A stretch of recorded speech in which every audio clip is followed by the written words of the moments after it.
are overseeing our future here in Chattanooga, the Hamilton County and Chattanooga Planning Commission, Karen Hunt and others, they are proving their worth as the people who are better than us. They really are better than you, and they are way better than me.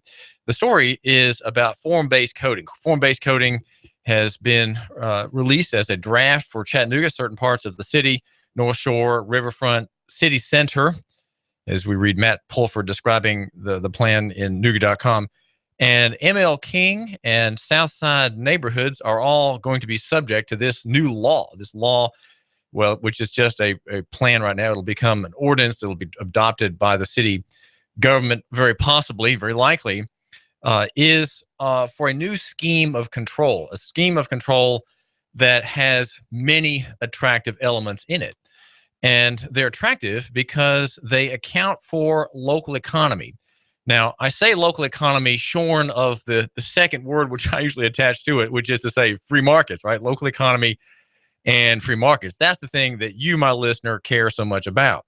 And that's what I, David Tulis, your mild-mannered editor host here at AM 1240 Hot News Talk Radio, like to explore. And explore I do at Nooganomics.com, which is a website for the man who matters. Not very popular. I understand it's not popular, but it is the website for the man who matters. And it is the sort of ground, the intellectual ground of this show, this program, where all the deep things that are considered there are made popular, made common, and made accessible, all in a by-the-way fashion. And I say by-the-way fashion because that's what radio is. Radio and its attendant means of dispersal of information is a passive medium. It's passive.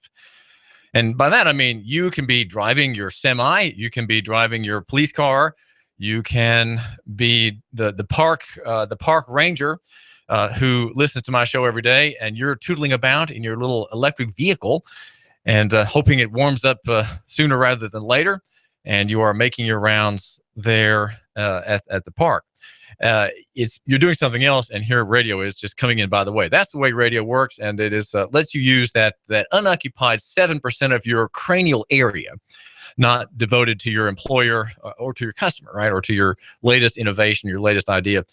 Your main mental activity, your main being is devoted to your work, and maybe it's just grinding kind of work, but nonetheless, you have 7% in reserve, and that is what I take up here at AM 1240 Hot News Talk Radio. My name is David Tulis, and form-based coding is very attractive. Now, I've written about it some at Nooganomics.com. Had a great interview with Karen Hunt and the head of the Chattanooga Hamilton County Regional Planning Agency, who we're both in the studio, explaining how this system works. And the grievance, if there is a grievance, is that it is a plan by the better people of our city, and they are better than us. They're better than you, and they uniting their talents, their degrees, their experience, their sense of aesthetic together in an agency, right? A government agency whose roots you can find in the Tennessee Code. They are going to deliver us on a new scheme, a new plan, and it's called form-based. Because it is a contrast to the older scheme that organized the city by type of usage, and the goal is I say it's connected to local economy because the goal really is to have the beauty of local economy brought back into the downtown, the relational aspect of people being together in the city, and it envisions that the blocks of construction that will be coming in the future as older buildings are demolished and new ones are built for profit, that the forms of these buildings will have the kind of local economy concept, the personalistic economic viewpoint, if you will, which is our theme, the theme for which you are hoping that I will explore with you here on our show every morning from 9 to 11. I am David Tulis, and I do thank you for giving me just a couple of minutes of your time. We are a show that has an argument to make. We are very prejudiced on this show, very prejudiced indeed. And for what? Well, we're prejudiced for local economy and the free market in Chattanooga and beyond. And we see things through the lens of, well, there are several lenses: constitutional government, the free market over business, right? And argue that we should love our neighbors and buy local. Form-based coding has a lot of these things, a lot of these concepts in view. And my sympathy to form-based coding, in part, the part for which you, my listener, should probably be very sympathetic, comes out of the work of critics of government planning.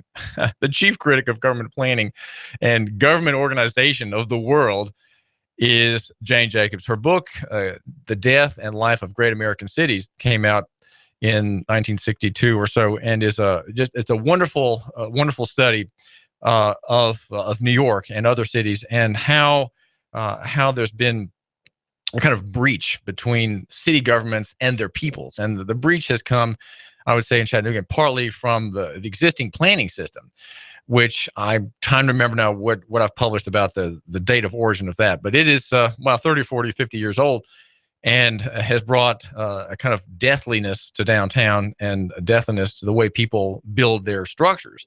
But form-based coding has, if you look at the designs, if you go to, if you want to quickly find out more about it, go to Nooga.com. And Matt Pulford's story came out maybe a day or so ago, published February 17. And he has a link to the report that the draft paper that the city has put out. There are some gaps in that document. For example, there'll be a gray area, a gray square, and it says put picture here, right? And there's some page references that say insert here, that kind of thing. So clearly it's a draft. And nonetheless, though, much of the meat is there, and there'll be some hearings that will find out more about. But the first one is the February 18. February 18 is today. So and the next one, since that's already happened. It began actually about half an hour ago, and there'll be a presentation. Well, there's an open house, but there'll be a lunch presentation today. The open house goes until 5:30. The next one with a lunch presentation on building height and land use will be February 23, which is Tuesday. And that will be, you can also read about that at Nooga.com, but it'll be at the Development Resource Center on 1250 Market Street. That's 1250 Market Street. And it's a brown bag lunch presentation. You bring your meal and hear more, according to Karen Hunt. And these are events I think that in which you should take an interest, you, my listener. But in a nutshell, as you can see on our, I hope maybe you can link. I was mentioning something about our Twitter feed, our ferocious Twitter feed at AM 1240 Hot News Talk Radio. I'm not sure that would be the best place to find out details, but if you go to Nooganomics.com, there's a fine interview with some photographs and drawings. At the search word would be form-based. I think form-based would be the way to get to that interview. And my analysis of it. But form-based codes are going to be codes. They'll be laws. They won't be guidelines. And according to formbasedcodes.org, which is a nonprofit organization that promotes this line of thinking, it defines form-based code as land development regulation that fosters what it says predictable built results and high-quality public realm by using physical form rather than separation of uses as the organizing principle. And that what that envisions is that there are sidewalks with trees, building fronts are recessed from the edges of the road, and there are little cafes, there are places where people can sit and talk and meet, and there's a communality, a sense of intimacy in the city context that is envisioned by buildings that are hoped to be built over the next 50, 100 years in Chattanooga. It is indeed very attractive. It makes downtown livable. It makes it approachable. There's not the hot stare of blank walls, blank sidewalks, blank gray streets. That is those are scenes that are shown as the before, right? You've got the before and after. The befores are these anonymous long sidewalks that run down the side of sort of industrial scale retailers, and that will be done away with, and we'll have honeycombed walls where there are windows and posters and people selling newspapers and people sitting around chatting with senior citizens with their canes and children frolicking about little fountains. That is kind of the ideal view in the form-based coding concept, and again, very attractive. And it has in mind the conviviality, the friendliness, the relationship-oriented dealings of people, which is why people come to the city in the first place, right? You are in the city because you want to have the abruptness, the stimulation, the diversity that city life brings. That's why I'm in the city. I understand why people live in the country, to be away from people, to have their own little worlds. I understand that, and since we face an economic disaster ahead, and maybe in the fears of some kind of military, martial law, military-oriented future with stormtroopers and armored cars traipsing about the city and the countryside, looking for people with sniper scoped rifles, right? I mean, that some people think that's ahead. I don't, and well, I come to the city for the diversity of life. I mentioned Jane Jacobs because she has in her book just delightful descriptions of what this is. And so how do you have intimacy in a city, right? There are all these strangers in a city. You see them in passing. Eventually, if you live life in the best parts of New York, where there's humming city life, there is a mix, as Jane Jacobs says, of intimacy and reserve. And so you don't know everybody in detail. You can know people and have seen them for years, and you know exactly who they are. You kind of know exactly what they do. You've greeted them hundreds of times, yet you don't know a thing about their family. Okay, you don't know where they live, but there they are. They're fixtures in that familiar block down which you pass on the way to work, right? You walk to work, right? Or you're walking on errands, and you see people, and you suddenly belong. You belong there not because you know everybody, right, in detail. You don't even know their names, and yet you belong there. She says, a good city street neighborhood achieves a marvel of balance between its people's determination to have essential privacy and their simultaneous wishes for differing degrees of contact, enjoyment, or help from people around. This balance, she says, is largely made up of small, sensitively managed details, practiced and accepted so casually that they're normally taken for granted. She said, perhaps best I can explain the subtle but all-important balance in terms of the stores where people, this is the part I really like, people leave keys for friends, a common custom in New York. In our family, for example, when a friend wants to use our place while we're away for a weekend, or everyone happens to be out during the day, or a visitor for whom we do not wish to wait up is spending the night, we tell such a friend that he can pick up the key at the delicatessen across the street. Okay, it's a place run by Joe Cornacchia. And he keeps a dozen keys in a drawer in his deli. Now, why do I, she says, and many others select Joe as a logical custodian for keys? Because we trust him first to be a responsible custodian. But equally important, because we know that he combines a feeling of goodwill with a feeling of no personal responsibility about our private affairs. Joe considers it no concern of his whom we choose to permit in our places and why. Okay, so you see, there's the lack of connection, but there's also a connection. Around on the other side of our block, people leave their keys at a Spanish grocery. On the other side of Joe's block, people leave them at the candy store. Down a block, they leave them at the coffee shop. Jane Jacobs was a great sociologist, right? She found out these things. And around one corner from two fashionable blocks of townhouses and apartments on the Upper East Side, people leave their keys in a butcher shop. She says, a service like this cannot be formalized. Identifications, questions, insurance against mishaps, the all-essential line between public service and privacy would be transgressed by institutionalization. Nobody in his right mind would leave his key in such a place. The service must be given as a favor by someone with an unshakable understanding of the difference between a person's key and a person's private life, or it cannot be given at all. This book is full of that kind of thing. And that's a picture of local economy, right? That's a picture of what I would like to see happen eventually in Chattanooga. And I know you would too. You have the same idea as I do. And I really appreciate that. You, my listener, I appreciate that you're ahead of your friends, right? Your friends have never thought about this, but you have. And I appreciate that. And I'm really trying to serve you as best I can, informing you of trends and developments that are in this direction. In fact, there's more to say on this point. And that touches on how the free market works. The free market works in terms of amity and in terms of what's called the harmony of interest. The harmony of interest does not exist in the national economy, and I think we have more and more, perhaps encouraged and fueled by the digital media. We have more and more the sense of I want mine in national economy, especially with debt and credit, and the continuing rollout of favors from a bankrupt national government.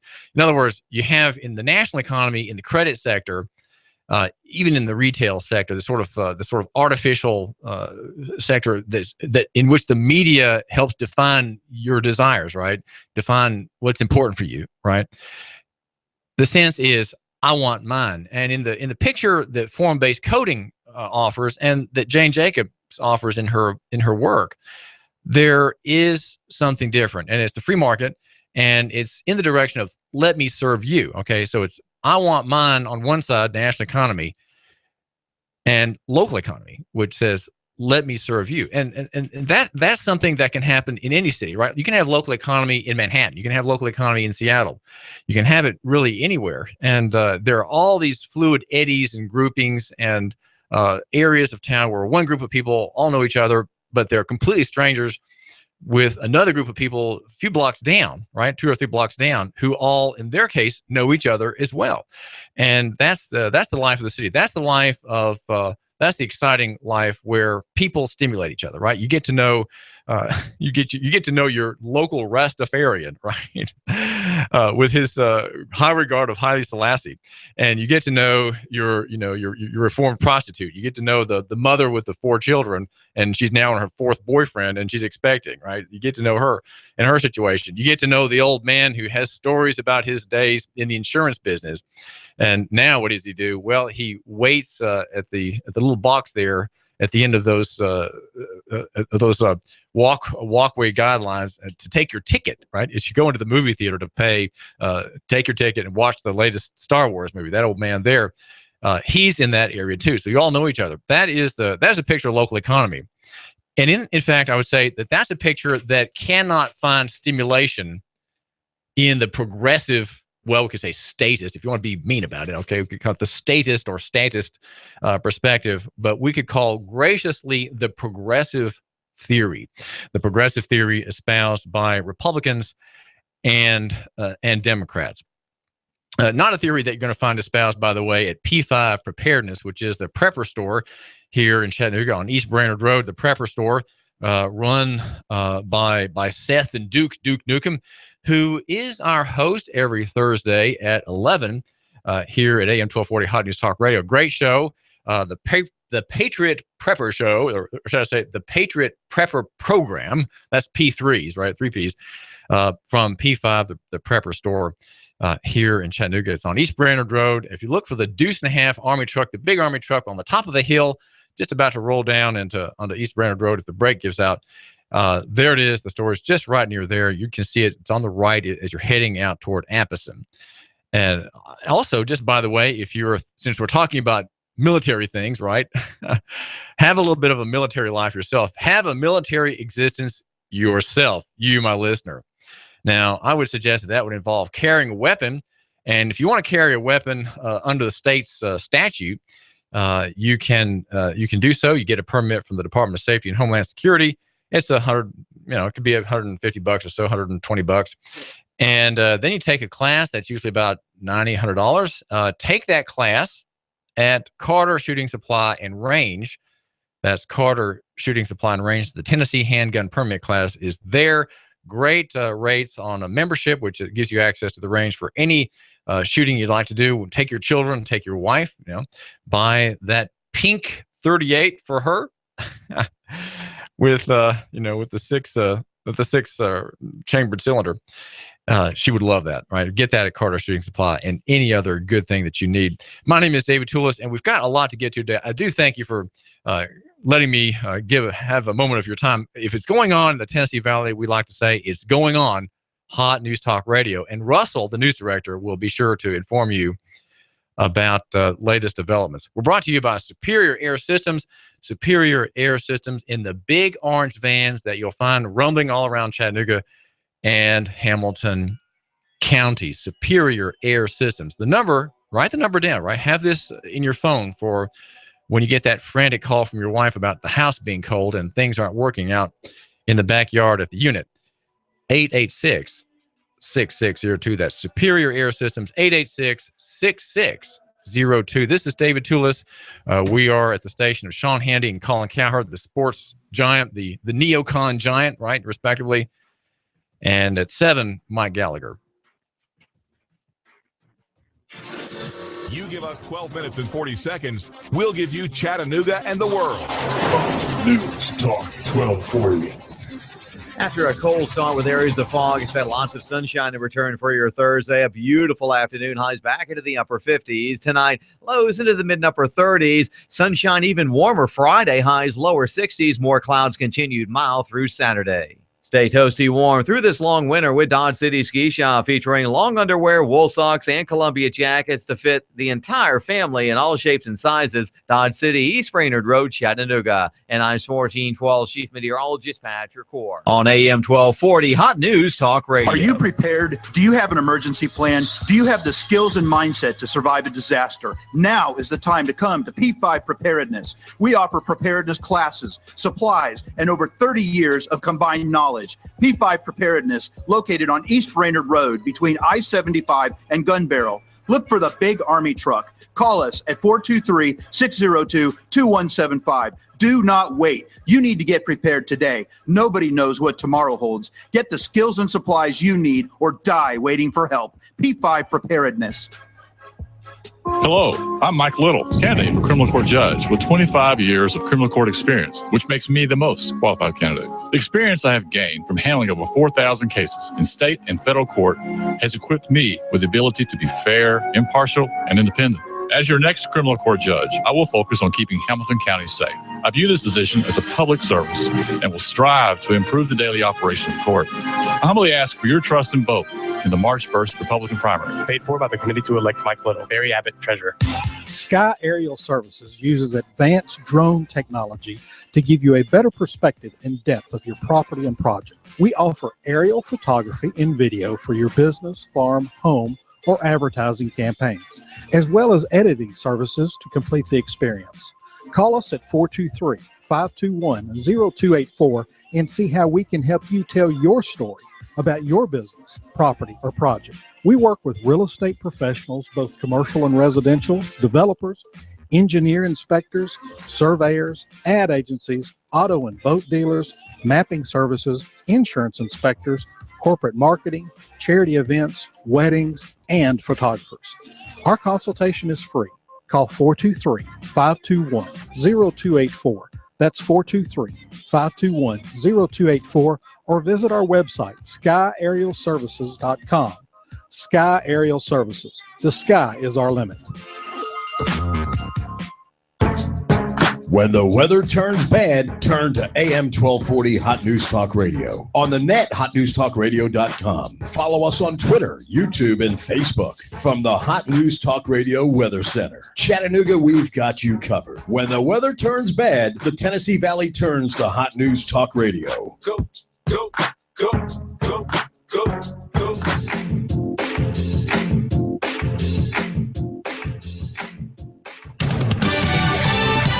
Fox News Radio, I'm Karen McHugh. The White House expected to announce later today that President Obama will be paying a visit to Cuba. He'll be the first sitting U.S. leader to officially visit the island since the 1920s. Not everyone's hailing the news, however. President Obama has shown to our enemies his weakness and appeasement. So his policy concerning Cuba and Iran both have parallels where he's allowing billions of dollars to go to tyrants. GOP presidential contender Senator Ted Cruz. The number of Americans filing for unemployment benefits last week fell unexpectedly, a drop of 7,000 to a seasonally adjusted 262,000, the lowest since November.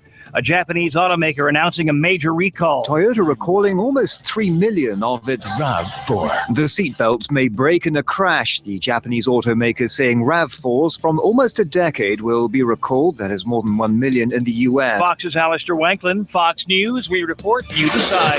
You give us 12 minutes and 40 seconds, we'll give you Chattanooga and the world. News Talk 1240. AM 1240 Hot News Talk Radio with your Hot News Now update. The CPD says a woman was shot on Wilkesview Drive. The victim was found inside of her home with a single gunshot wound to the foot. Apparently, she was shot while inside of her home. A suspect has not been located. There's no information on any suspect.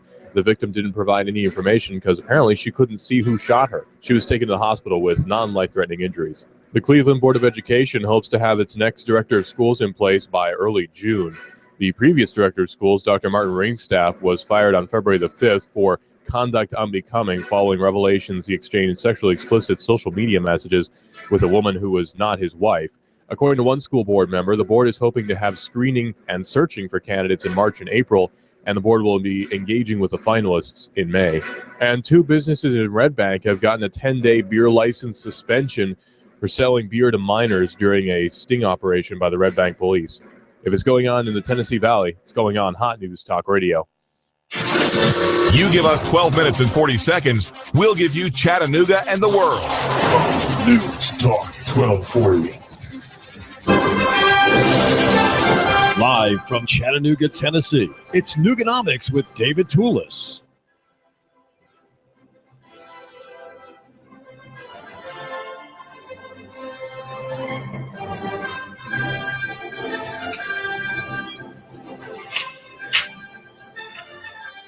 Dan Kennedy at TV3 is reporting a widely noted story about the Sevier County detective who has said that the rape, what's called a rape at Ottawa High School event that took place that evening in the cabin in Sevier County is not a rape.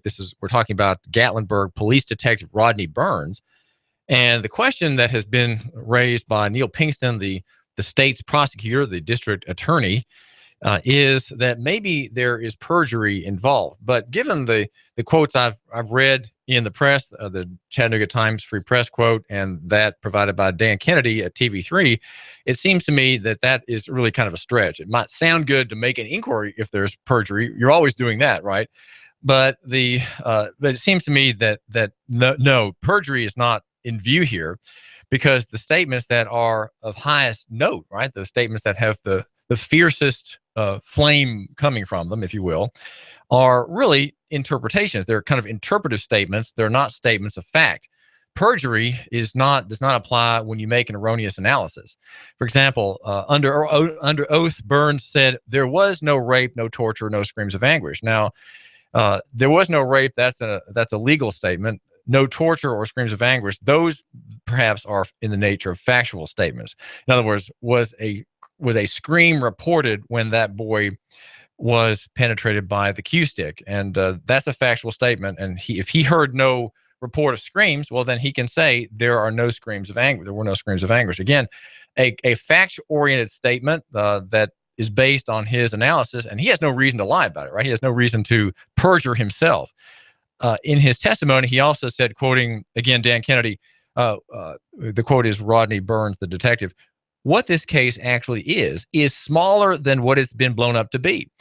To me, it was an assault. It wasn't sexual in nature. His pants weren't pulled down. They weren't doing it for sexual gratification. There was something stupid. This was something stupid that kids do that shouldn't have been done, you know."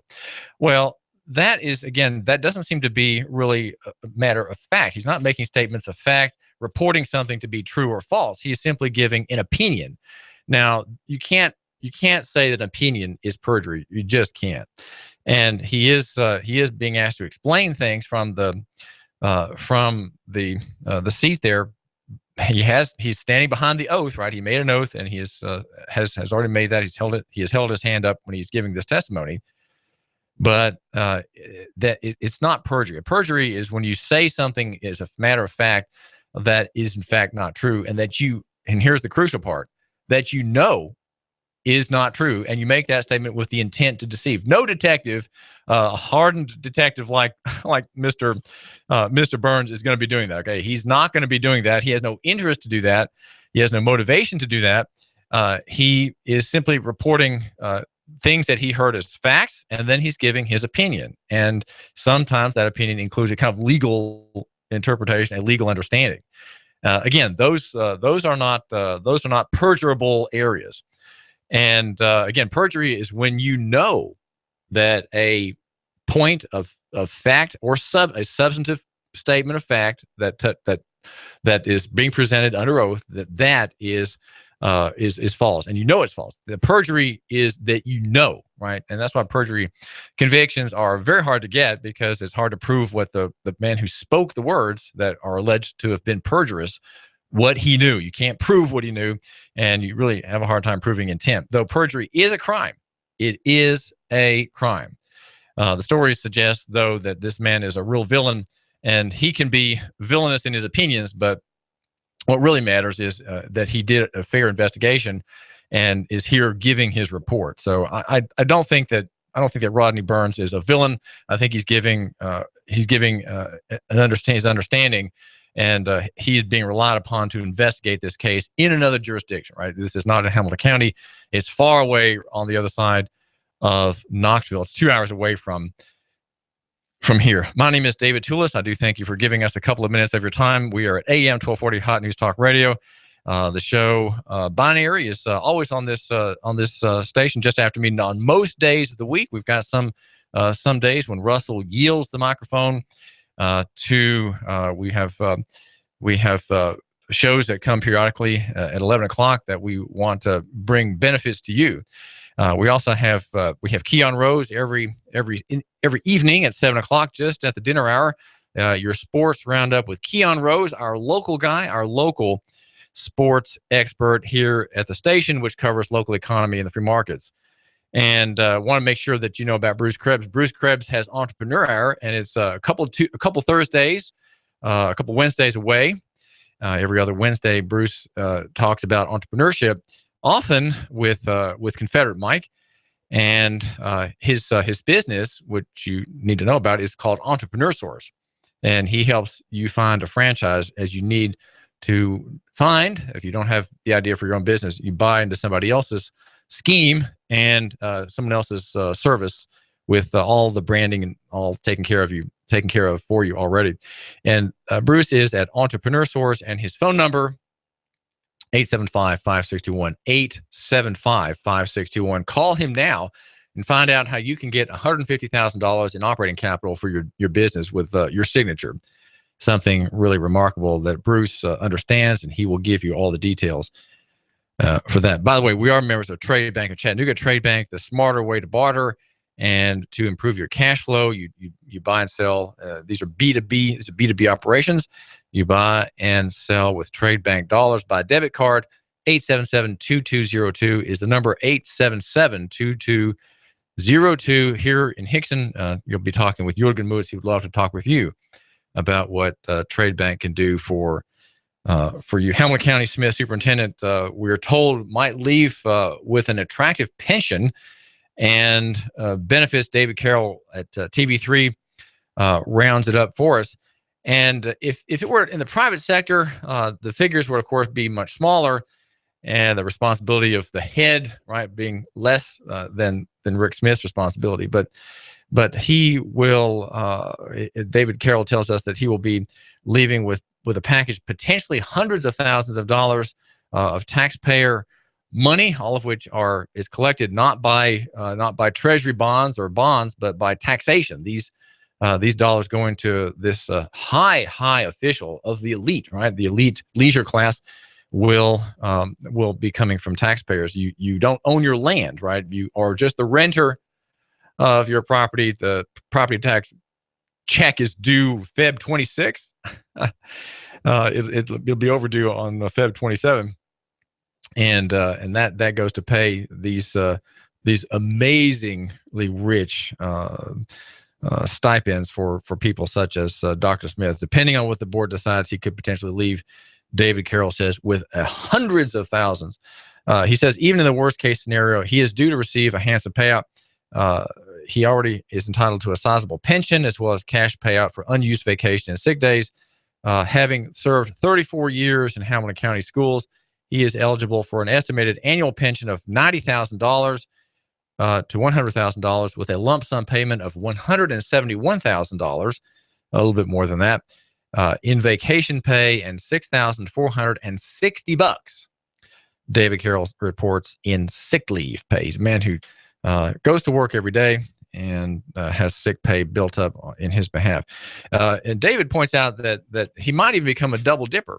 Right? He resigns here in disgrace, as they say, and he can cross the state line into Georgia and continue his career as teacher, coach, or administrator. That's double dipper. We have many in the public sector, many double dippers. In fact, it's a kind of Reader's Digest scandal that happens. It is indeed remarkable that we have such financially exciting things for people, the good people, right, in the public sector.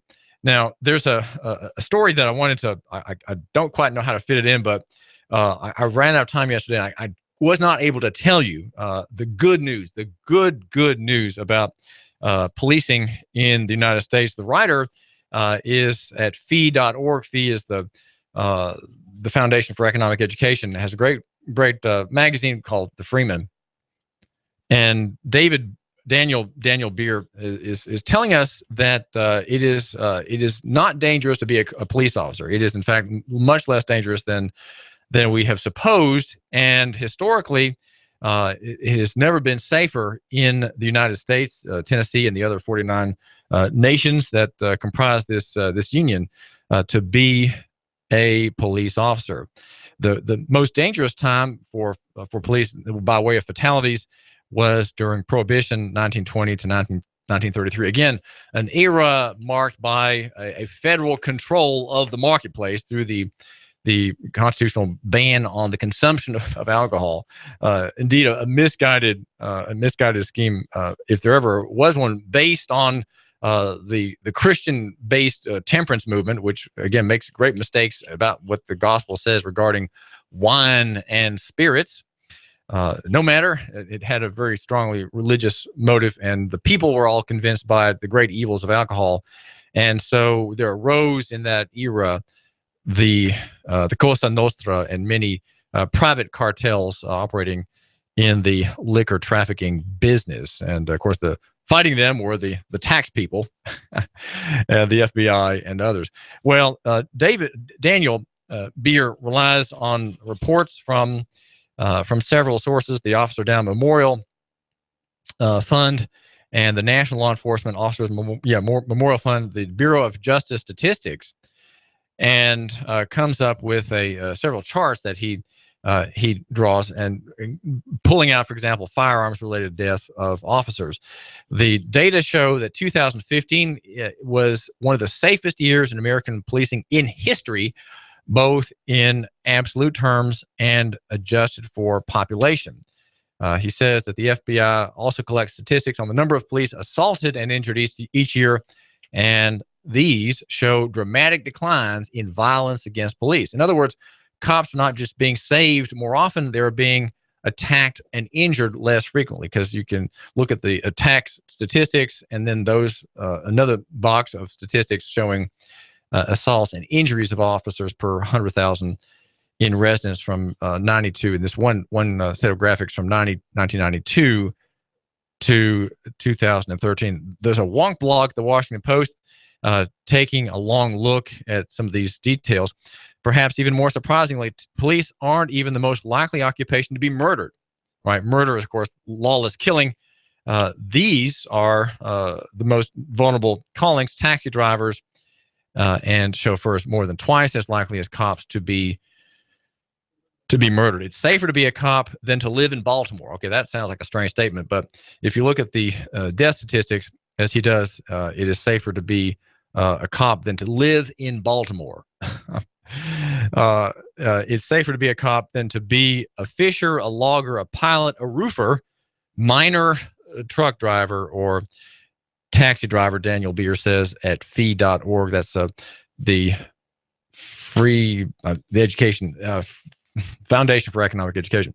It is safer to be a cop today than it's been in years, decades, or even a century by some measures. There's a link there. There are real liabilities to inflating the threats to police. And here's where we mentioned this story. And that is if there is this increase of tension, right? The occasions that call forth the command voice, right?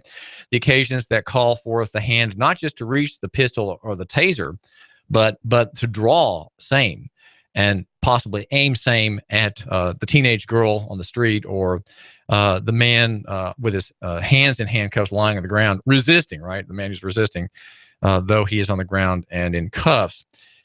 If you tell cops over and over that they're in a war, they're under siege, they're under attack, and that citizens are the enemy instead of the people they're supposed to protect, you're going to create, he says, an atmosphere of fear, tension, and hostility that can only end badly, as it has for so many people. Mrs. Mason, as we noted last week, shot, electrocuted in custody, surrounded by 7 deputies, electrocuted for and falling to the ground, breaking her arm, and being told when she said, "You broke my arm," told by the officer, "No, you broke your own arm."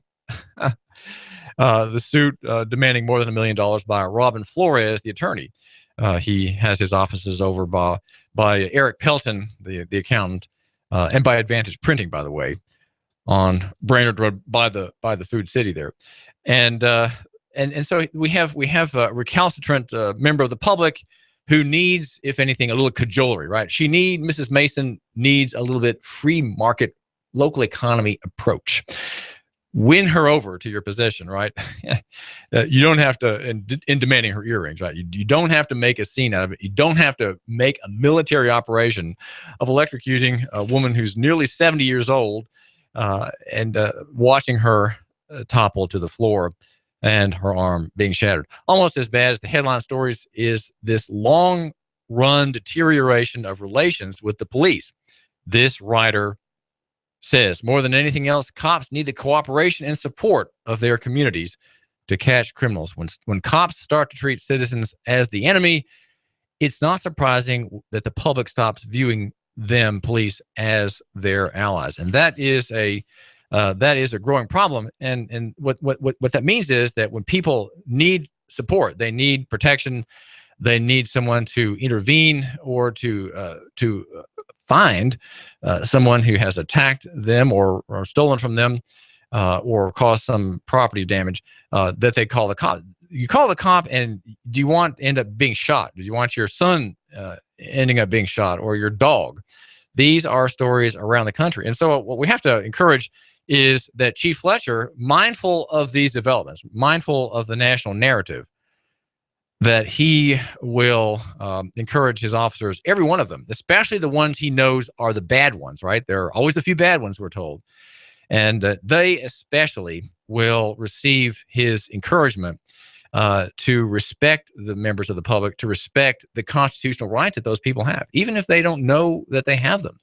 That, I think, would be creating of more harmony in Chattanooga, and would reduce racial disharmony. Now, I think the black ministers and the kind of left wing progressive movements, the groups here in Chattanooga that bring this up, they view this as a racial issue. It's not a racial issue. It is a people versus the state issue. And I think if they view it that way, there will be much less disharmony and much more harmony. And I mentioned Miss Australia, Felicia Jamirzi is her name. And if you go to countercurrentnews.com and scroll a couple screens down, you'll find her story.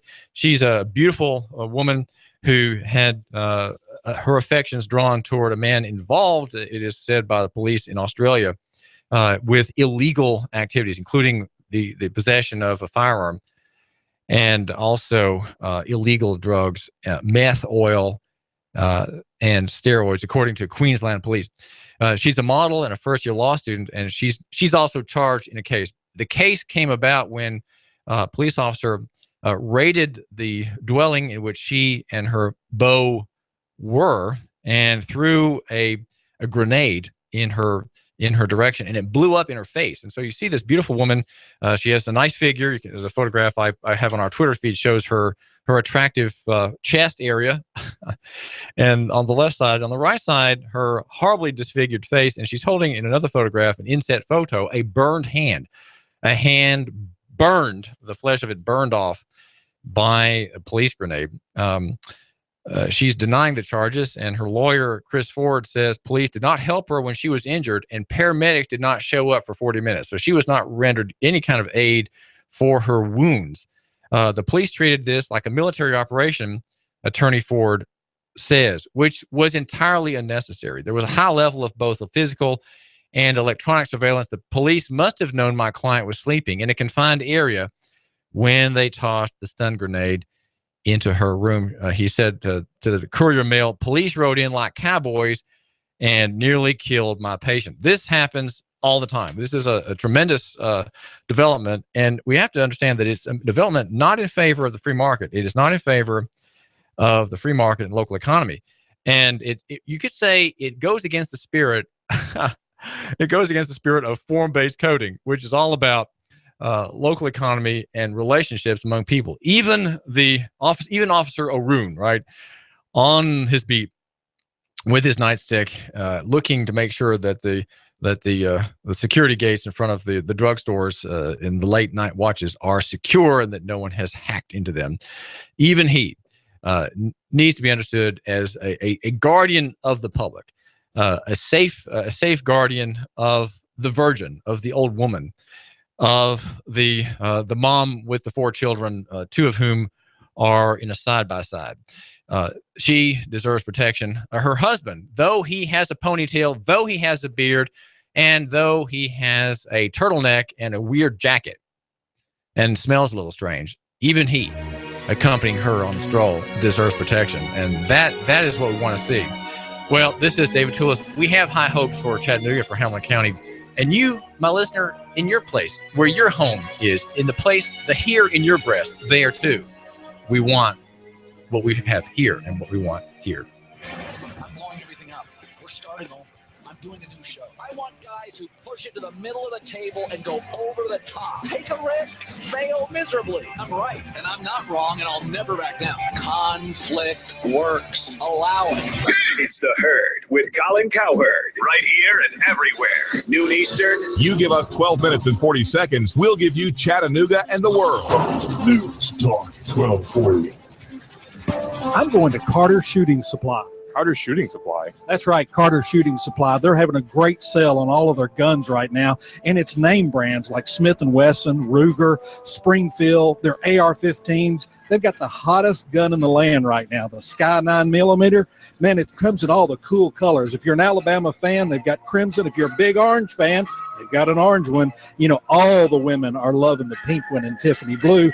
Plus, it has a lifetime warranty replacement. If the gun is stolen, all you need is your police report or receipt, and they'll replace it free. It has a 60-day full money-back guarantee. That's Carter Shooting Supply. They're in Harrison right there at 6210 Highway 58. Are they online? Yes, they are. That's cartershootingsupply.com, or give them a call, 423-344-1099. Now, this sale's not going to last too long, so you need to hurry up and get there.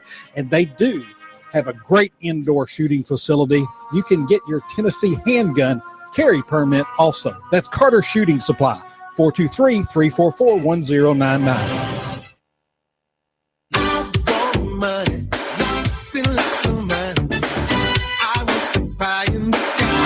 On your signature, you can get $150,000. Can you believe that? $150,000 on your signature. Hi, I'm Bruce Krebs with the Entrepreneur Source. There's a program right now that you can get $150,000 on your signature with no pledge of collateral or personal guarantee. Call me at 423-875-5621 to learn more. 423-875-5621. You've been thinking about starting a business? Don't do it on your own. I have a proven track record for the last 13 years, a 96% success rate. I can guide you into a franchise where you will pay yourself through the startup phase with very low or little risk. Call me now. I'm Bruce Krebs at 423-875-5621. And make sure to listen to the Entrepreneur Hour every other Wednesday from 11 to 12 o'clock. Call me now, 875-5621.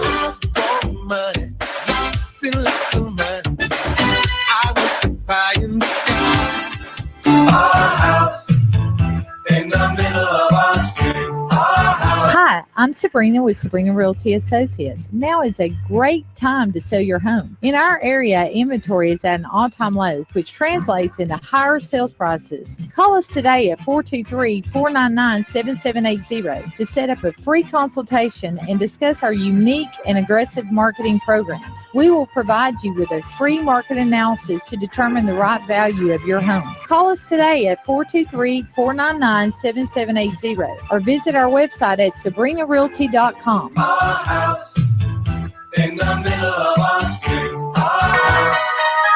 Nooganomics.com is a slap of fresh air, a 2x4 across the brain every morning. Read Nooganomics.com to find out what's happening in Chattanooga. Local-centric, Nooga-centric. Read it. The man who matters does. You should too. Nooganomics.com.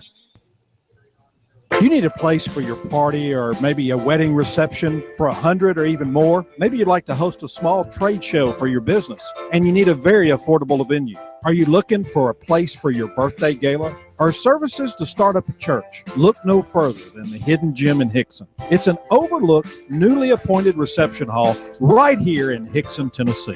Big space, small price. That's right, big space, small price. Call Mr. Chu and ask for a tour. 316-7388. That's 423-316-7388. He'll tell you a lot more about the venue. Rent this venue today. Just call 423-316-7388 and ask for Mr. Chu. You want more business. You want to increase your bottom line. You want to spend less on advertising, imaging your business, and general expenses. You need Trade Bank. Trade Bank of Chattanooga. Trade Bank. Call now to get access to nearly 400 local businesses. Trade Bank. Call 877-2202. 877-2202. Trade Bank. You want to increase your cash flow, your competitive edge, attract new customers, and build a loyal customer base. You need Trade Bank of Chattanooga. Call right now. 877-2202. When you join Trade Bank, you'll get the benefit of free advertising in our monthly magazine, TradeBank.com, emails, and mailouts. Join Trade Bank now and receive your Trade Bank debit card with trade credits to spend any way you want with our wide variety of Trade Bank partners. For almost 30 years, Trade Bank has been your voice for small business, a member of the American Bankers Association, and in good standing with you. Trade Bank of Chattanooga. Call now for a free consultation. 877-2202. That's 877-2202. Trade Bank of Chattanooga. Get $10 off a screen repair. Mention Hot News Talk Radio. If you have the DTs, the shakes, because your phone is on the fritz, you have nomophobia. You need help. Your telecom doctor is in. Cell Surgeon at Northgate Mall. Get $10 off a screen repair. Mention Hot News Talk Radio. Cell Surgeon yanks open the ribcage of your phone, pries out the dead heart, and puts in the beating life that you lead on your cell phone. Get $10 off a screen repair. Mention Hot News Talk Radio. Broken screen, phone not charging, water damage, battery given out. Cell Surgeon at Northgate Mall next to Old Chicago Pizza. Get $10 off a screen repair. Mention Hot News Talk Radio. Check us out on Facebook. Open Sunday. Cell Surgeon. We bring your phone back to life. Get $10 off a screen repair. Mention Hot News Talk Radio. Yeah. Save $40 on having your 1040 done at Eric Pelton Company on Brainerd Road and in Saudi Daisy. That's $40 off his regular low price. Eric Pelton helps you save more of what you've earned. Make sure to get Form 2045 from your insurer. You'll need that to show proof of insurance. Audits, proposed return changes, 1099, penalty threats. Pelton Tax Resolution Services bring peace of mind and help you keep more of what you've earned. EJPelton.com. Offices in Brainerd and Saudi. That's EJ Pelton. Call 622-3156. Think ahead.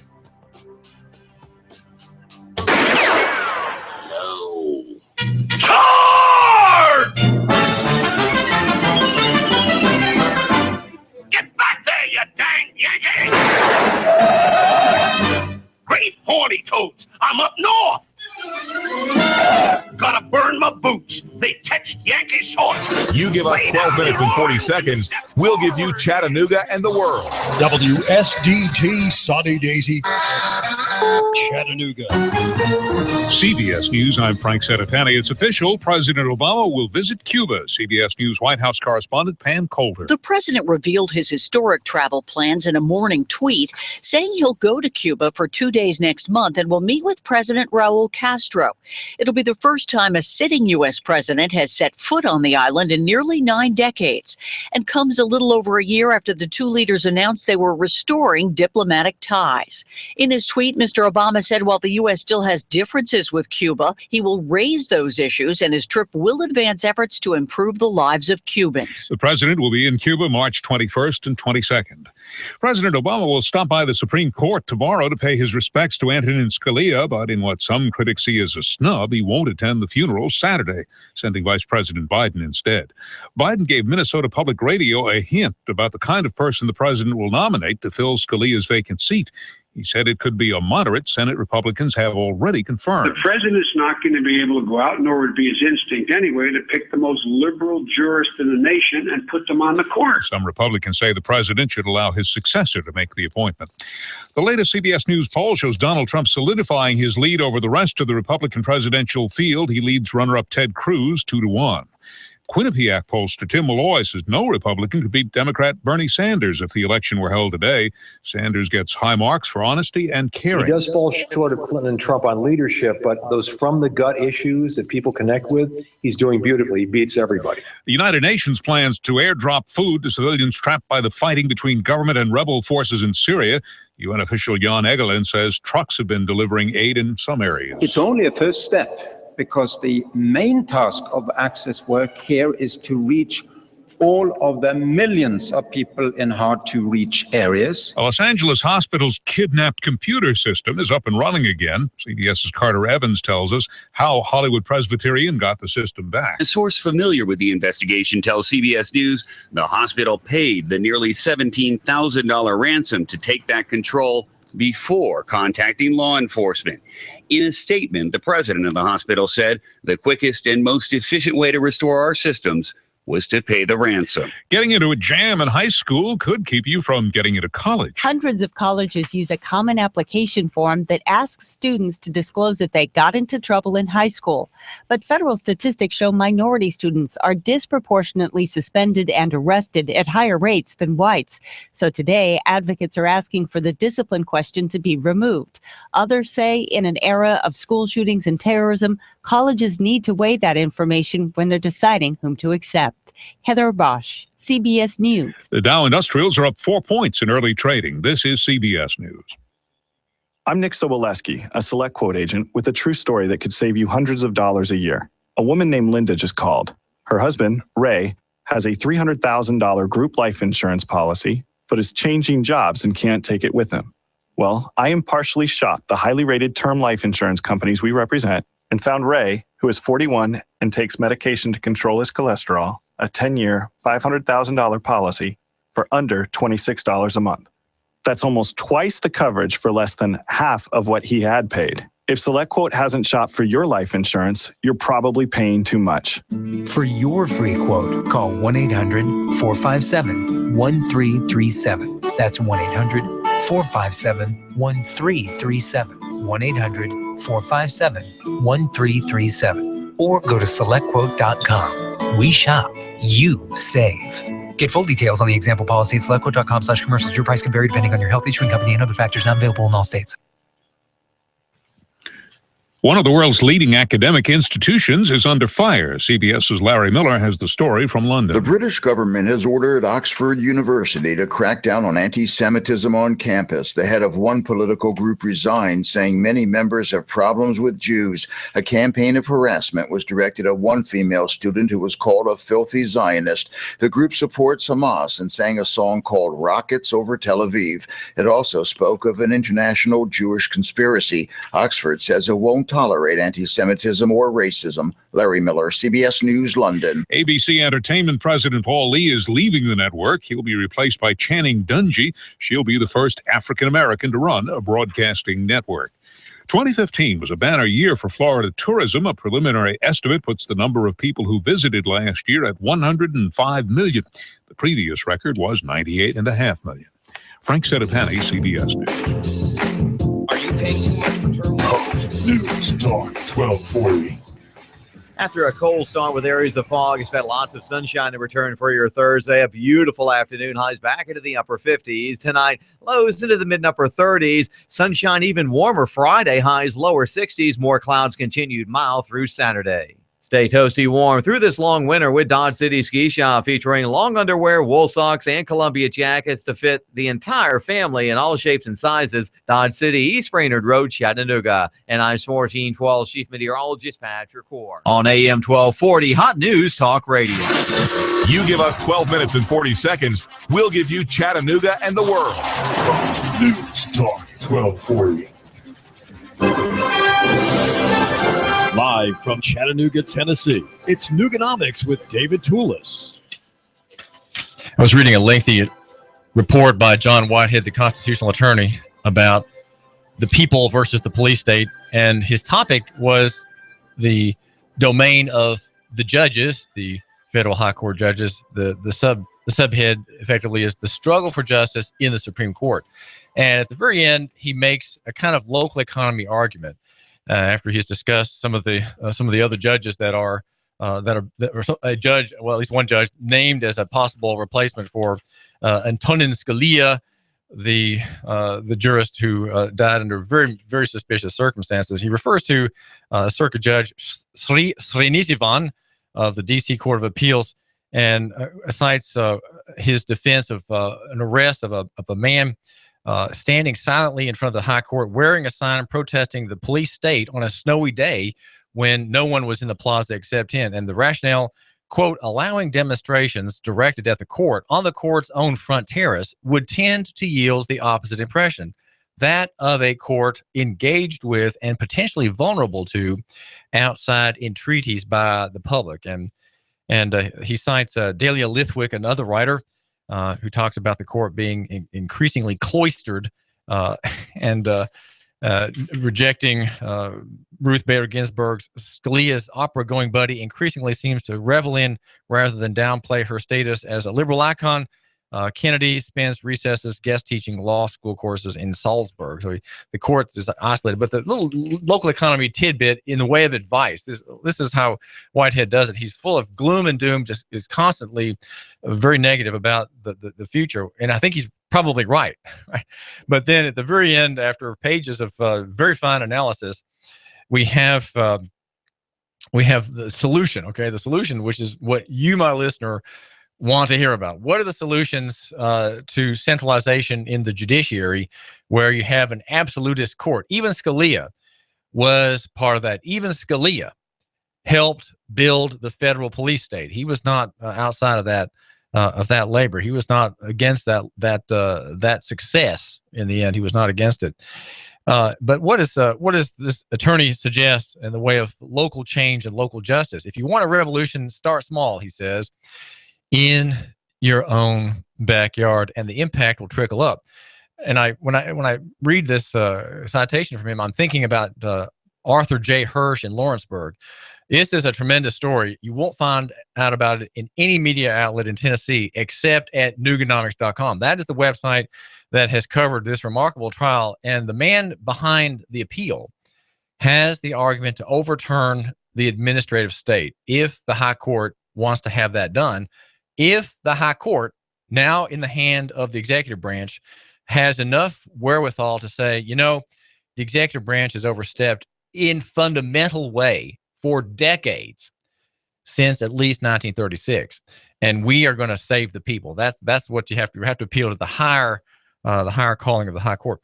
And just by the way, there is a man being nominated for the high court. His name is Roger Page, according to Chattanooga. He's the author of 300 Criminal Court Appeals Opinions. He's age 60, and the story at Chattanooga.com today. Make sure you look at that. The Senate Judiciary Committee is recommending Roger Page for the high court. But anyway, the high court could, with Page on board, perhaps say the executive branch has overreached in the area of its extension. Well, in the extension of administrative law against whom? Against what? Against the free market and local economy and the constitutional right of every Tennessean in one vital area of property. and that is the property right of movement.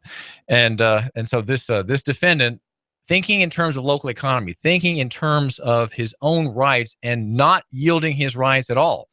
He's not yielding to the persuasions of the state to yield his rights. He's not yielding to the threat, to the arrest, to the accusation. In fact, one criminal court trial already found him guilty of exercising a constitutional right. And a second case for which he has entered a plea bargain proposal also will, if it goes to trial, accuse him and try to convict him for exercising a constitutional right of travel. And so how do we change things? Well, getting back to John Whitehead from the Rutherford Institute, he says, well, start local and start small. And the impact, he says, will trickle up. And that'll be beyond your lifetime, okay? We'll take your children and the children of other people who understand the issues and understand that it is personal and it starts local. He says, if you don't like the way justice is being meted out in America, then start demanding justice in your own hometown before your local judges. No one does that. No one does that in Chattanooga, about whom I know anyway. Serve on juries, he says. Nullify laws that are egregious. Picket in front of the courthouse. Vote out judges and prosecutors who aren't practicing what the Constitution preaches. Encourage your local newspapers to report on cases happening in your town. And I laugh at that because I came from Chattanooga to Lawrenceburg to cover the first trial, December 22, of Arthur J. Hirsch, a constitutional defender and a very devout Christian. And the local paper, I couldn't get to even care about it. The paper printed a 300-word op-ed piece for me about the case, but wouldn't send anybody to the case. The appellate hearing, were actually a sentencing hearing, which was held a couple days ago. It sent no one to that either, from what I gather from Mr. Hirsch. And yet it's a vital case of first impression, I'd like to think. Well, Whitehead goes on to say that you should educate yourself about your rights and make sure your local judges understand that they work for you and are not to be extensions of the police, prosecutors, and politicians. This is the only way we will ever have any hope of pushing back against the police state. That is John Whitehead, and that's an essay at Rutherford.org, and he's right. Well, just by the way, on the health front, there is a bit of health news.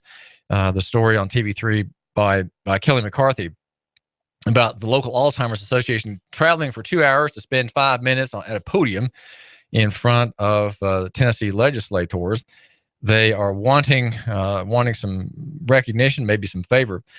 One of those going up is Andy Irwin. It's a woman. Her husband was diagnosed 12 years ago with Alzheimer's disease, and she says he was a minister, and he had more difficulty putting together his sermons and doing the presentations because he used to be able to present without any problems whatsoever. For 7 of these years, Mrs. Irwin has been going to Nashville to share her story with lawmakers. Within 4 years of his diagnosis, he became nonverbal. She says, it was like losing someone, but yet they're still there with us. And they go to speak to the Senate Health and Welfare Committee, something never done before with the Alzheimer's Association. We had 5 minutes, so we had to make the most of that. But our group will be recognized on the Senate floor, and that's pretty exciting. Well, Alzheimer's is a neurological condition which is encouraged and furthered by federal policy, the federal official air pollution policy that throws into the air by the millions of tons a waste product that the EPA is working strenuously and in court to defend the rights to do, the authority to do. That is to say, to prevent the emission from coal burning plants of these noxious gases. The problem is coal fly ash on the ground. You can't let that go up in the air. We had mentioned here on a radio station how I think the Gallatin plant recently finished the fourth scrubber on maybe a $720 million investment project by TVA, kind of unfunded mandate from the EPA to keep the coal fly ash from going up into the sky. And yet, there is a long-term program that uses coal fly ash to pollute the sky for the holy and righteous cause of dimming the sun, that great enemy of humankind, which is responsible for global warming. Now, there's a conference going to be taking place in London, the Geoengineering Climate Conference, March 22, sponsored by the Environmental Chemistry Group of the Royal Society of Chemistry, and a critic, American professor from Rutgers named Alan Robach will be, I think, the main speaker. He's from the Department of Environmental Sciences at Rutgers and editor of Reviews in Geophysics. What's so funny about this presentation is that he is going to be speaking out against the proposed use of jets to pollute the sky with a righteous and holy and necessary form of pollution that will dim the sun and save the planet from frying. Right? We want to prevent the planet from frying, and so we have to spend billions of dollars to arrest the expulsion of fly ash from the turbines and the boilers of TVA steam plants. We have to secure and sequester this ash, right? And then we secretly buy millions of tons of it in the government program, the aerosol geoengineering program, to disperse it in the sky. It's an amazing process. And this is called friction, right? This is why the economy faces a disaster, because of this internal friction. We can't have a consistent policy. We have to have two policies that contradict each other, raising energy prices probably by double to accomplish it. But what I have to note is the things that Professor Robach is going to be saying in his talk. And this is from the London Geoengineering the Climate Conference webpage that tells about what he's going to discuss. He will provide, he'll be talking about solar radiation management by injecting particles into the stratosphere, brightening clouds or blocking sunlight with satellites between the sun and Earth. Is there any way, if there were a way to continuously inject SO2 into the lower stratosphere, it would produce global cooling, this text says, stopping melting of ice caps and increasing the uptake of CO2 by plants. A little bit more. Although no systems to conduct stratospheric geoengineering now exist, a comparison of different proposed injection schemes using airplanes, balloons, and artillery shows that putting sulfur gases into the stratosphere would be inexpensive. Okay, that is probably true. The inexpensive method of injecting this trash into the atmosphere is the jet aircraft, which is what we're seeing today. But there are at least 27 reasons why stratospheric geoengineering may be a bad idea, this professor says, and we'll discuss in detail at the lecture. These include disruption of the Asian and African summer monsoons, reducing precipitation to the food supply for billions of people. Oh, just details. Ozone depletion, no more blue skies, reduction of solar power, and rapid global warming if it stops. Okay, that right there is the analysis of existing critics, right? Environmentalist critics of the federal program to dim the sun with this official pollution by way of the white powder, which is the residue of burning coal. It's a white, very fine powder. It's like talcum powder, except not quite as white as that. It's like your baby powder that you put into your crotch, right, when you're getting ready for work. Furthermore, there are concerns about commercial or military control and serious degradation of terrestrial astronomy and satellite remote sensing. Global efforts, we are told in the last sentence, to reduce anthropogenic emissions mitigation and to adapt to climate change are a much better way to channel our resources. In other words, Robach is going to say we need to clamp down on industry. We need to not have a contradictory pollution program of air crisscrossings. No, don't have that. Rather, just suppress industry and perhaps suppress population. That way, we can save the planet. So you see what's happening here. We have a serious academic study about a theoretical proposing a theoretical emission by jet to dim the sun, a program which is no doubt helter-skelter and no doubt, I would think, extraordinarily disorganized and piecemeal, but which nonetheless is in effect and has been for decades. I think by my perception of this story that we're now in about the third or fourth year of the intensification of that program. And remember, Alzheimer's is a neurological condition. It is a failing of the brain, and many Alzheimer's patients are found to have aluminum at the center of their brains, at that place where the spinal column stops and the brain begins. Right there is a seat, and on that pillow there in that lounge chair, the aluminum sits, and the brain starts flicking out. And that there is a connection between stratospheric aerosol geoengineering, I would like to suggest, and Alzheimer's. But activists such as Dane Wigington at geoengineeringwatch.org, a noted and noisy website, if there ever was one, on this topic, says that the Alzheimer's Association in California that he has approached has rejected any effort on his part to publicly connect its efforts of that charity and this very likely cause of neurological disaster. Well, I've been meaning to mention Thomas Cahill for a while. Thomas Cahill is the author of a famous book, How the Irish Saved Western Civilization. And the book that I I want to tell you about, because it's a local economy book in a way, it's called The Gifts of the Jews, How a Tribe of Desert Nomads Changed the Way Everyone Thinks and Feels. It is a book by a historian, a kind of popular historian, Thomas Cahill, again, is the name. The book is a national bestseller, The Gifts of the Jews, How a Tribe of Desert Nomads Changed the Way Everyone Thinks and Feels. In other words, the argument made by this man who's he doesn't read like a practicing Christian. He's so liberal in what he believes. You have to doubt that he is within the favor of God by what he claims to say about God himself and the Lord Jesus. But still, it's a very interesting book because he says things here that many Christians would not go so far as to say, that are, I would suggest, in fact, evidences for the veracity of Christianity as understood by John Calvin, by Martin Luther, by Protestantism at the very least, and by all of Christendom probably as well.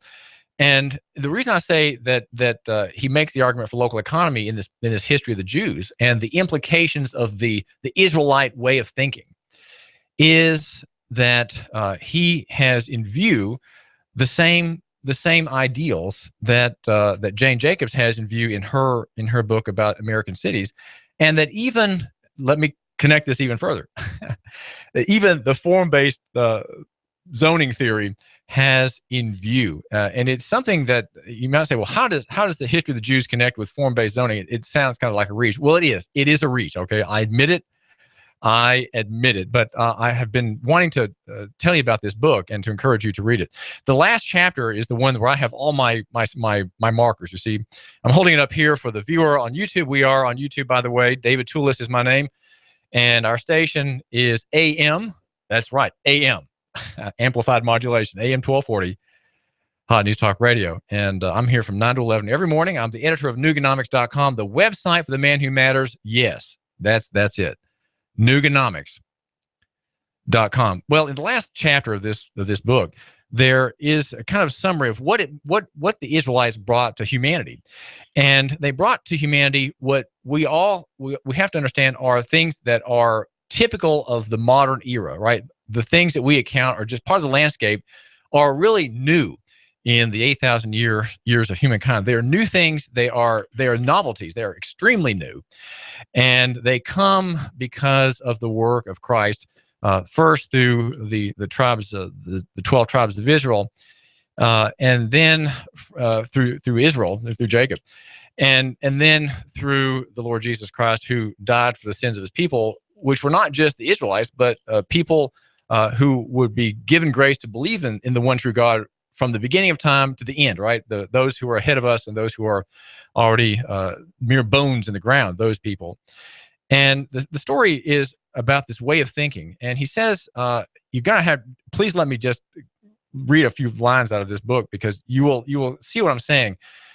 He says, it remains true that there is no way of attributing mass carnage and vindictive slaughter to a God worth believing in. Even the fiercest believer among us must, I think, admit that these operations were the work of human beings who had wrongly convinced themselves that God was on their side.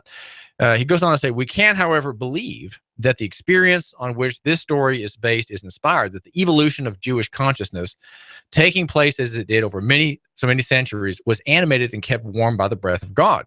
The story of Jewish identity across the millennia against impossible odds is a unique miracle of cultural survival. Where are the Sumerians, the Babylonians, and the Assyrians today? And though we recognize Egypt and Greece as still belonging to our world, the cultures and ethnic stocks of those countries have little continuity with their ancient namesakes. But however miraculous Jewish survival may be, the great miracle is surely that the Jews developed a whole new way of experiencing reality, the only alternative to all ancient worldviews and all ancient religions. In other words, he says, all ancient empires, all ancient worldviews, and all ancient religions were of a kind. And that God gave the Israelites and then later the church is one that has revolutionized the human race. The entire race is overturned in its ancient conceptions. He goes on to say, and let me throw this at you, is to suggest what comes from this personalistic God theory that the Israelites gave us. And he says these are Jews. Jews came after. First you had the Israelites, then the Jews, right? They're not the same, really. But from this conception, without the Bible, if we didn't have the Bible, we would not have the prison reform movement, the anti-war movement, the labor movement, the civil rights movement, the movement of indigenous and dispossessed people for their human rights, the anti-apartheid movement in South Africa, the solidarity movement in Poland, the free speech and pro-democracy movements. They wouldn't have come. You give us 12 minutes and 40 seconds, we'll give you Chattanooga and the world. News Talk 1240. After a cold start with areas of fog, expect lots of sunshine to return for your Thursday. A beautiful afternoon. Highs back into the upper 50s. Tonight, lows into the mid and upper 30s. Sunshine even warmer Friday. Highs lower 60s. More clouds continued mild through Saturday. Stay toasty warm through this long winter with Dodge City Ski Shop, featuring long underwear, wool socks, and Columbia jackets to fit the entire family in all shapes and sizes. Dodge City, East Brainerd Road, Chattanooga. And I'm 1412 Chief Meteorologist Patrick Core. On AM 1240, Hot News Talk Radio. Are you prepared? Do you have an emergency plan? Do you have the skills and mindset to survive a disaster? Now is the time to come to P5 Preparedness. We offer preparedness classes, supplies, and over 30 years of combined knowledge. P5 Preparedness, located on East Brainerd Road between I-75 and Gun Barrel. Look for the big Army truck. Call us at 423-602-2175. Do not wait. You need to get prepared today. Nobody knows what tomorrow holds. Get the skills and supplies you need or die waiting for help. P5 Preparedness.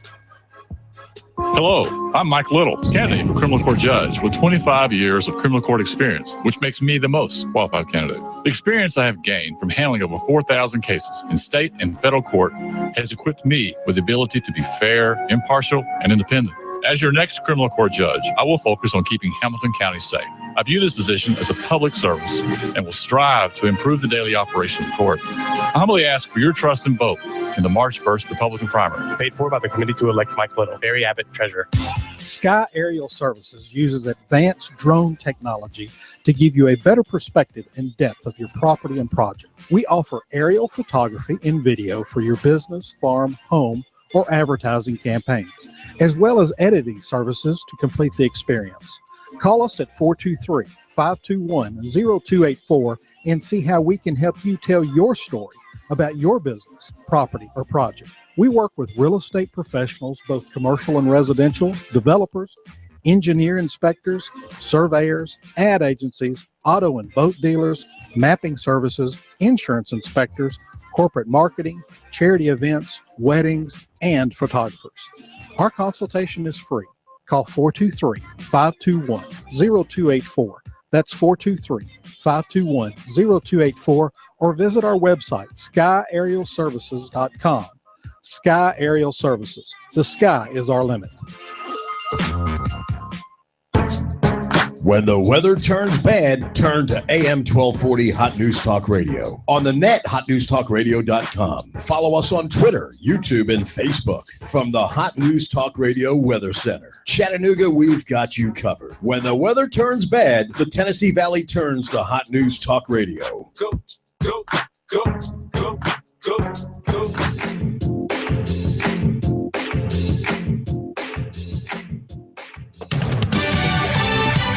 Fox News Radio, I'm Karen McHugh. The first official visit by a U.S. president to Cuba since the 1920s is soon to take place. The White House has determined that Cuba in the last year has improved its human rights record and is taking steps to open its doors more fully to American business.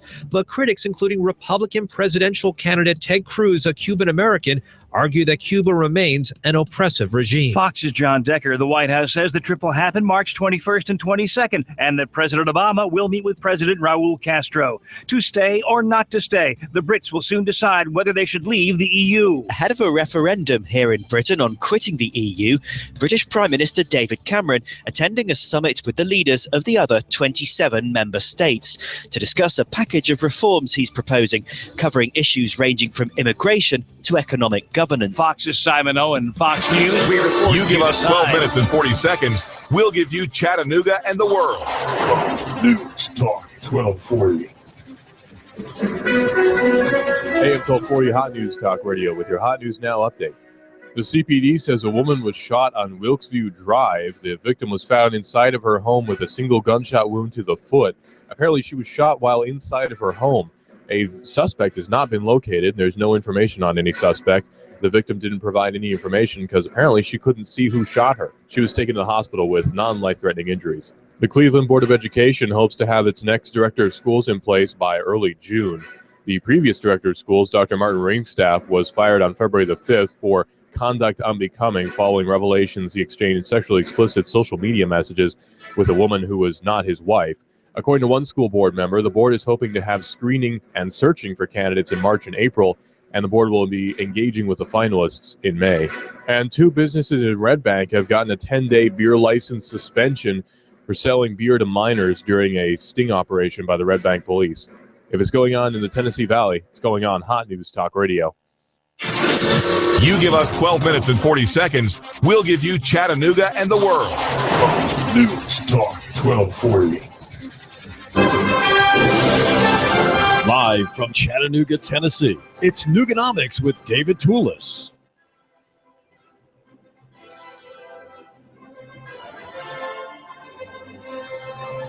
I started work on the next Esprit newsletter, of which I'm the editor. It goes to hundreds of moms and families in the Chattanooga area, bringing uplifting encouragement for the family that believes education is important and that believes that the mom and dad have some means of knowledge and gift to impart knowledge and impart the teaching to their children. It's homeschooling, right? The homeschooling newsletter of Chattanooga. And I know with confidence that when I'm done with my work and the printing is done, we take that publication to Advantage Printing. And Alan Jones at Advantage always gives me what his name says, the advantage of a quick delivery. We use the Homeschool Association, of which I'm the editor, uses Advantage for its mailing services and has terrific results there at Advantage Printing. Advantage does all kinds of things connected to publication, of course, including printing. That's in-house design as well, large format jobs and digital printing, offset printing as well. 629-1800 is the number. That's Advantage Printing, 629-1800. And make sure you let Alan know that you are my listener here at AM 1240 Hot News Talk Radio. I would love to be in his good graces. And that is because I use him. I see him periodically and enjoy having him working with me to get news out to education-minded families in Chattanooga. That's Advantage Printing. Check out the new Hot News Talk Radio weather station. It's live. You download the Blue Sky app and search for Chattanooga, and there's your weather station right there for you here in Chattanooga and Hamilton County. That's a great benefit and a great service. We think here that if you love your neighbor, you'll buy local. My argument is pretty simple. If I had to boil it down in 5 lines of type, it would well, 3 lines of type. Okay, 3 lines of type and some very, very small footnotes. There'll be 2 footnotes. Okay, near is better than far. Small is better than big. And simple, yeah, you got it. Better than complex. And down in the small type at 5 point, you have to have your reading glasses on to see what these lines say. But there are 3 words in each line. Personal is better than, or personal than corporate, and physical is better than, is better, of course, is in brackets. It's implied. Physical is better than abstract. That's sort of simple truisms. And if you have these things working together, you end up with Nooganomics. Nooganomics is the theory which I'm in which I'm laboring, and you should say which I'm serving. And my service is to you, the listener, and I really thank you for giving me a couple of minutes of your time. We have disaster ahead in the Imperium. And it comes because the central state, the modern welfare state, is a monoculture, right? It's intrinsically wasteful. It's inefficient. It's systematically prone to mismanagement. It is limited in diversity and the resourcefulness that flows from what we call creative instability. That's a phrase from Charles Hugh Smith. Creative instability is local economy, right? Where the marketplace responds to the marketplace. And adjustments are made, investments come and go, but always because there is the mechanism of price that helps determine among all the players what to do. Right? If you have an accurate knowledge of price, you likely will make the best decision in your field. Though of course there are always mistakes. The idea of price is important, but we don't have that because there is repression. What is repressed? Well, this low-level instability, which contains, he says, dissent, free-flowing information, experimentation. The state has effectively destroyed the system's ability to maintain long-term stability. And he goes on to say that in suppressing low-intensity instability, again, low-intensity instability, that's the concept, the state guarantees a non-linear cascade of chaotic volatility from random, seemingly small triggers. And he talks about, in his book, the triggers that will mark the next meltdown, right? An insignificant thing has gigantic consequences on account of this brittleness built into national economy through cheap credit, you could say, kind of in short. And what do we want instead? We want to have local economy in the free market. We want to love our neighbor and buy local. We want to pay cash. Now, I say cash because Duke Nukem at the Patriotic Prepper Show that's next here at AM 1240 Hot News Talk Radio is going to talk about the $100 bill and the war on cash. Go to Nooganomics to find out more about this war. And I'm suggesting that you, my listener, be manly and use cash as opposed to credit. Duke will talk about that. And he's also going to talk about working safely with tools on ladders in the dark after hours when you are facing dangers from personal injury. And that's going to be something that Duke Nukem will be talking about at the Patriot Prepper Hour just after the David Tulis Show. I do thank you, David Tulis, here for giving me a couple of minutes of your time. Well, local economy, it is a fruit of Christianity. Okay, let's put it that way. It is a fruit of Christianity. And in defending this point, I have a non-believer, by all appearances, Thomas Cahill, the historian, doesn't seem to be a practicing warm-hearted Christian, though he understands Christianity very well. He is quite at arm's length to the Savior, I think. But he says that in his book, The Gifts of the Jews, that the Jews, I would say the Israelites, right, and then the church, he identifies that party as the Jews, the Israelites and then the church in the New Testament era, in the current era, right, the end times in which we live, that it has brought a complete overturning of old ways of thinking and bringing new ways of thinking to humankind. And he says that all kinds of people have stood on the work of the Israelites, the work of the Jews, as he said. Heroines like Harriet Tubman, Sojourner Truth, Mother Jones, Mahatma Gandhi, even Martin Luther King, Cesar Chavez, Helder Camara, Oscar Romero, Rigoberto Menchu, and others whose names I don't even recognize, Nelson Mandela. You couldn't understand what they were doing without recourse to the Bible, he says. Beyond these movements, which have commonly taken the book of Exodus as their blueprint, are other forces that have shaped our world, such as capitalism, communism, and democracy, he says. capitalism and communism are rightly identified as, well, half rightly identified as bastard children of the Bible, for both are processive faiths modeled on biblical faith and demanding of their adherents that they always hold in their hearts a belief in the future and keep before their eyes the vision of a better tomorrow, whether that tomorrow contains a larger gross domestic product, he says, or a worker's paradise.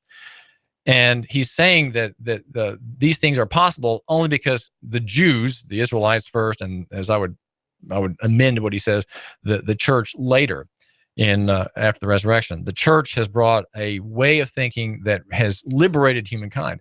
Don't forget, prior to the Lord Jesus and prior to the Gospels starting its spread across the world and its eventual conquest thereof, we had empires and we had sort of circular ways of thinking that every citizen, every slave suffered under. He says neither ideology could have risen in the cyclical East in Hinduism, Buddhism, Taoism, or Shinto. But because capitalism and communism are processive faiths without God, each is a form of madness, he says, a fantasy without a guarantee. Democracy, in contrast, grows directly out of the Israelite vision of individuals, subjects of value, because they are images of God, each with a unique and personal destiny. Now, that comes from the work of Moses. That comes from the law of God. That comes from Adam and Eve. Of course, the promises that God gave to Adam and Eve are traced through the lineage of Abraham and the people of Israel, excluding the world, right? The whole world was lost in its sins, except for that people.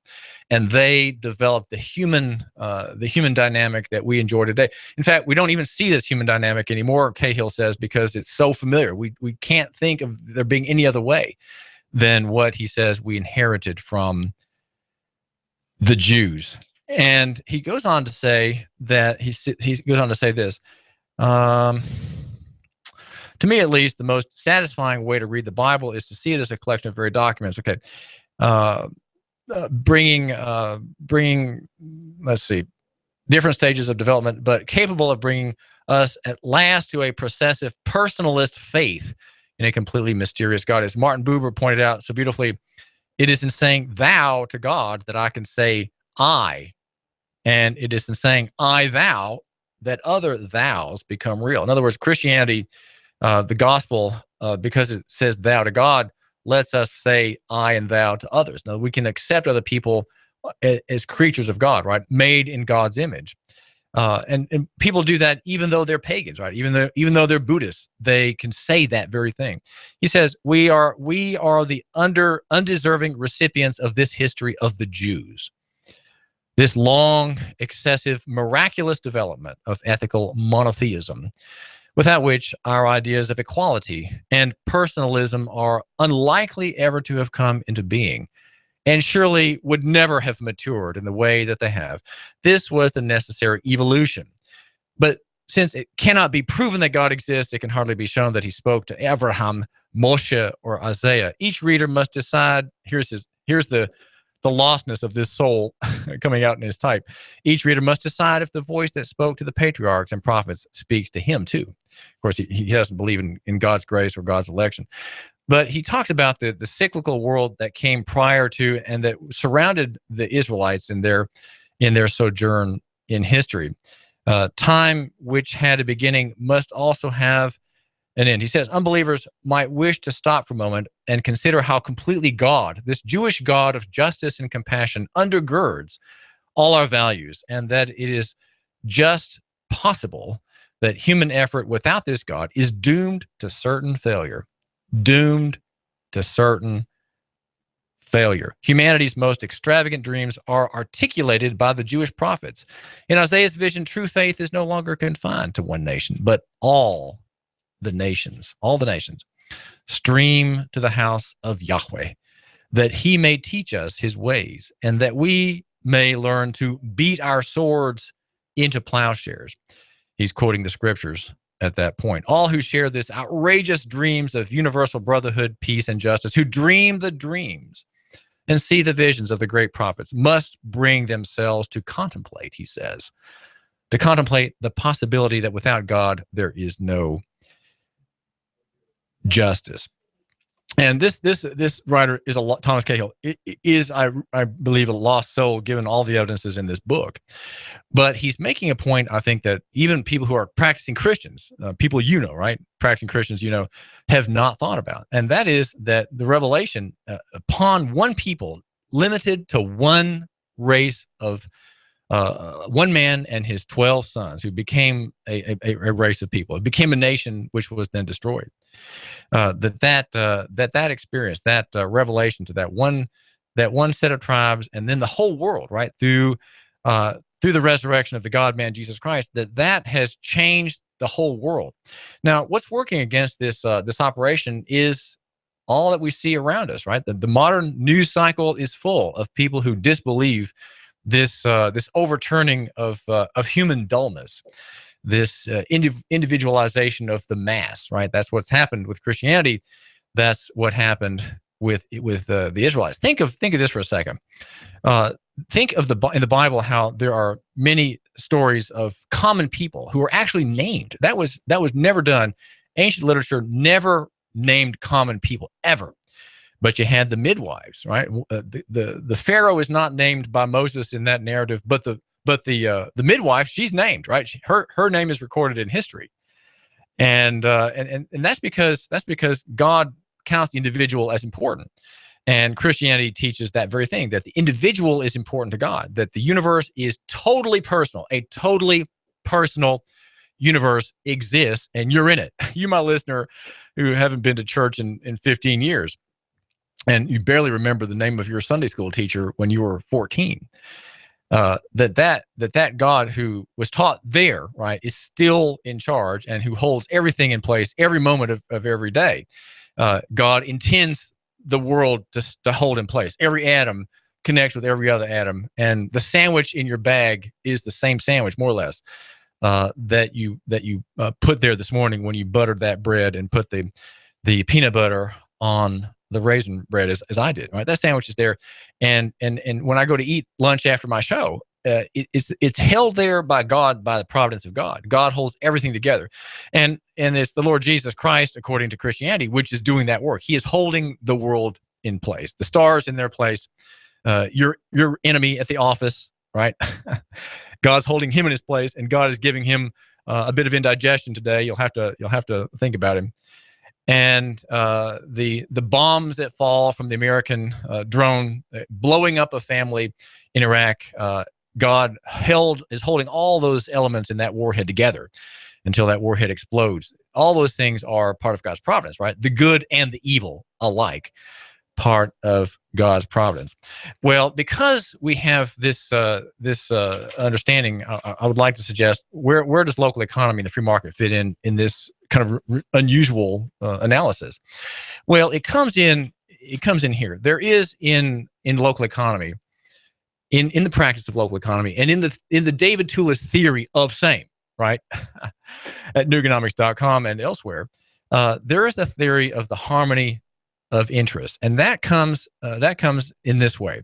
Rather than the national economy's idea, the national government's idea, all the parasites who hang on to national government, all the corporate parasites, all the corporate welfare recipients, all the Democrats, all the Republicans and their nonprofit organizations and their 501c9 PACs, all those people, right? The wealthy millionaires, they're all of them. They're in it because they want mine, right? I want mine is their argument in national economy. That's the narrative of national economy. That's the important teaching of national economy. I want mine. But we have the alternative that is going to show itself. It's going to show itself in the Great Collapse. The Great Collapse will be the occasion where local economy, where the value of Christendom, the marketplace that appreciates the personal nature of commerce, the personal nature of the free market, they will be able to assert themselves, and they'll be able to buy cheap. If they have cash, they'll be able to buy cheap. That economy, that local economy, whether it's in Chattanooga and Hamilton County or where you, my listener, happen to be from, if it's far away, fine. Glad you're here joining us in Tennessee. That economy says, let me serve you. It's not, I want mine, but let me serve you. That's local economy. That's the free market, and that, in fact, is Christendom. That, is Christianity. The marketplace comes as a on the template of Christianity. That's one of my themes.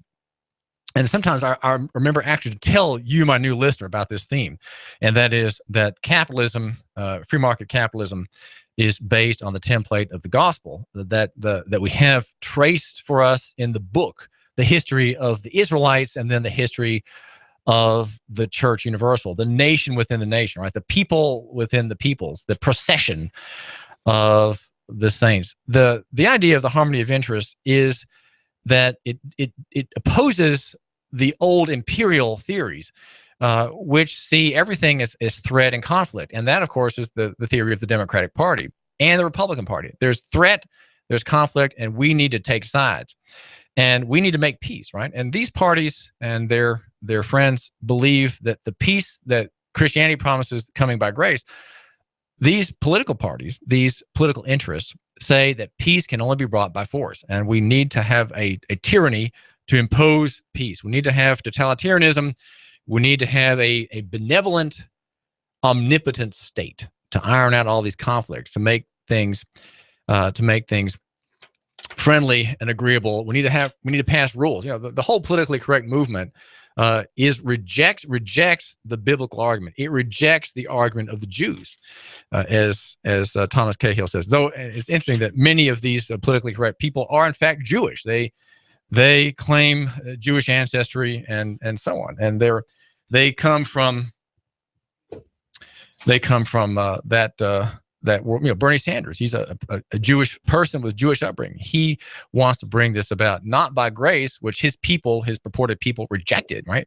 The Israelites rejected God's grace. They rejected the Savior.